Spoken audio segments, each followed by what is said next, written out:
Jubilee hills ల కారుకు టక్కరాయే BRS భాగోతం కవితక్క బయటేవట్టే బాపు బాయ్ కాడికెళ్ళొస్తలేడు సోషల్ మీడియా నమ్ముకుంటే అది ఉత్తకథ అయింది. పార్టీ పతారే ఇంకింత పల్సగైతున్నాయా అల్లా ఇయాల వర్కింగ్ ప్రెసిడెంట్ గారికి ఇంకో షాకు. గీ కేసు ఎంక్వైరీ ఇన్ని రోజులు నడిచింది ఒకెత్తు అయితే ఈ కాంచెల్లు ఇంకో ఎత్తు. మరి కార్ రేసింగ్ కేసు ఫోర్త్ గేలరకు వచ్చినట్టే కేటీఆర్ సార్ ను ప్రాసిక్యూట్ చేస్తానికి పర్మిషన్ ఇచ్చిండు మరి గవర్నర్ సారు. అంటే ఈ కేసులో మాజీ మంత్రి గారు రూల్స్ తప్పిండని కోర్టులో ఛార్జ్ షీట్ వేస్తానికి తొవ్వ సాపైనట్టు.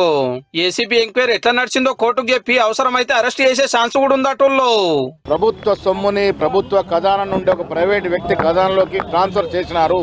చట్టం తన పరిధిలో ఏ కార్యక్రమం చేయాలో ఆ కార్యక్రమం చేసుకుంటూ పోతుంది.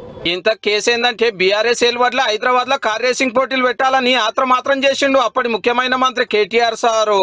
ఎలక్షన్ కోడ్ ఉన్న కేబినెట్ పర్మిషన్ లేకున్నా ఆర్బీఐ రూల్స్ పక్కకు నొక్కి ఒక బయట దేశం కంపెనీకి 55 కోట్ల రూపాయలు పంపిండు. అయితే ఇటుకెళ్లి సర్కార్ పైసలు పోయినందుకు అటుకెళ్లి పార్టీకి చందా రాసిరట 44 కోట్లు. ఈ గవర్నమెంట్ వచ్చినాక డౌట్ వచ్చి ఏసీబీ తోటి ఎంక్వైరీ చేపిస్తే భాగవతం అంతా బయట పడ్డది. అవు బరాబర్ నేనే పైసలు పంపినా అని ఎన్నో మాటలు రామన్న కూడా ఒప్పుకున్నాడు. 3-4 మాటల ఆఫీస్ కు పిలుచుకొని వివరాలు తీసుకున్నారు ఏసీబీ వాళ్ళు. లే కేసే కొట్టేయాలని సుప్రీంకోర్టుకు పోతే చెల్ గవేం నడవాయి బరాబర్ ఎంక్వైరీ నడవాల్సిందేనని ఆర్డర్ వచ్చింది అప్పుడే.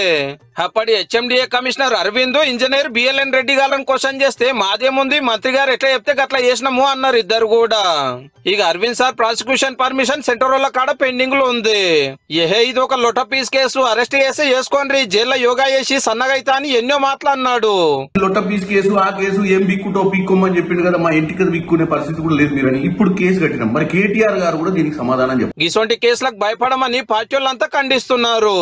ఈ బీఆర్ఎస్ పార్టీ భూస్థాపిత చేస్తామన్నది కలగానే ఉంటుంది తప్ప కానీ ఇలాంటి భయపడే సమస్య లేదు.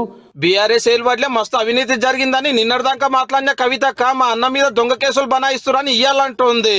కక్షపూరితమైన రాజకీయాలు జరుగుతున్నాయి అనడానికి నేను నంబర్ 1, ఇప్పుడు మిగతా వాళ్ళంతా నంబర్ 2, 3, 4. రామన్న ప్రాసిక్యూషన్ కు గవర్నర్ సార్ ఓకే ఎప్పుడుతో కార్ రేసింగ్ కేసు ఏం మలుపు తిరుగుతుందో చూడాలి.